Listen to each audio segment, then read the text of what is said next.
Alex has been fighting all these guys. Now you think he didn't fight, what's that guy's name? Yoel Romero. But Yoel Romero really doesn't use his wrestling offensively like that. Yoel Romero just wants to strike with people and stuff. That's why Izzy was very successful when he was a champion. Izzy was another one. He didn't really have to fight a whole bunch of wrestlers like that. Alex and Izzy, they've had the what do you call it? They've been lucky enough to have to just fight guys that are going to strike them under MMA rules. Even though the rule set is MMA, no one's pressing takedowns or trying to utilize an eclectic range of skills. Now, when I say that, I'm not saying Alex has to go and start shooting takedowns and going for judo throws and stuff. Why would he do that? He's knocking everybody out. Why would you all of a sudden start shooting takedowns if pretty much no one can stand with you? What I mean is, people need to start trying to do that to him. People really need to be applying that pit bull style wrestling on him, trying to push him against the fence, maul him, take him down. I remember when Yair Rodriguez came out, hit the scene. He was flashy, knocking people. Wow, this kid, he's great. He fought Frankie Edgar. Frankie said, fuck that.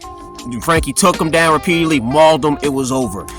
Alex needs to fight that one wrestler that will test him in the way that Frankie tested Yair and stuff. And maybe Alex will pass the test.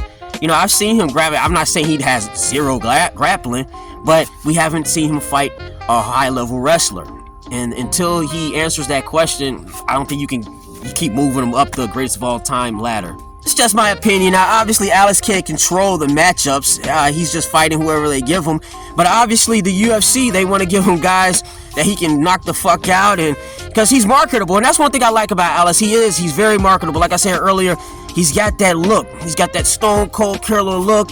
And he can beat people, knock people out. Some people live up and stuff. And people like to see knockouts and stuff. And it makes me think about the craze over Conor McGregor the last several years. It's died down immensely nowadays. But I remember back when Conor hit the scene, everyone was acting like, oh, Conor, the MMA, the UFC needs him. Without him, once Conor's gone, that's it. The UFC's over. Listen, the UFC will move on. The UFC will get more stars. They don't need. And one thing I like about Alex, he doesn't need to throw water bottles and talk about people's mamas and dead fathers and all of this stuff to be very marketable.